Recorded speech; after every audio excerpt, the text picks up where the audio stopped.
Naam, mtazamaji wa Trend TV bwana, leo niko hapo kwa ajili ya kuletea update hii hapa, na hii leo bwana inahusiana na mafanikio ya Harmonize Konde Boy.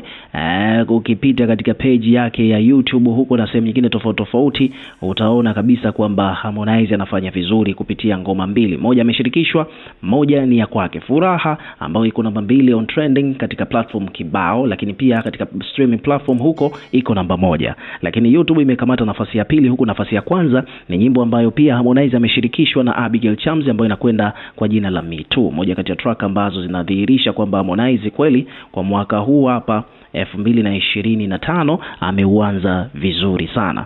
So leo niko hapa kwa ajili ya kukupa habari kwamba huko Uganda bwana, Konde ndio mbabe. Yani huko Uganda Konde Boy ndiye anayekimbiza kwamba yuko namba 1, yani number 1 most Shazammed song on Uganda. Umeona bwana hapa kuna listi kwa nyimbo ambazo zinafanya vizuri zaidi huko Uganda. Tukizungumzia top 10 au top 5 tu, kuna huyu jamaa anaitwa Bush B, anaitwa Scared, alafu hii nyimbo yake inaitwa Scared.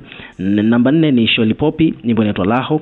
Fearless ya Venus na Koni ya Arike. Alafu namba 1 ni nyimbo ya Me Too ya Abigail Chams akiwa ameshirikiana na Harmonize Konde Boy. Kwa hiyo katika ngoma ambazo zinafanya vizuri Uganda, basi ngoma ya Me Too nayo pia inakamata namba 1, yani ndio inayoongoza kwa sasa hivi huko Uganda. Na hili sio jambo dogo, kwa sababu mkiona msanii wenu au ngoma ya Tanzania ina trendi mpaka Uganda, unajua kabisa kwamba hiyo ni kiboko kweli kweli. Kwa sababu naambia kwamba Me Too ya kwake Abigail Chams na Harmonize ndio wimbo unaotafutwa zaidi kwenye mtandao wa Shazam nchini Uganda. Unashika nafasi ya kwanza kwa kutafutwa zaidi nchini humo.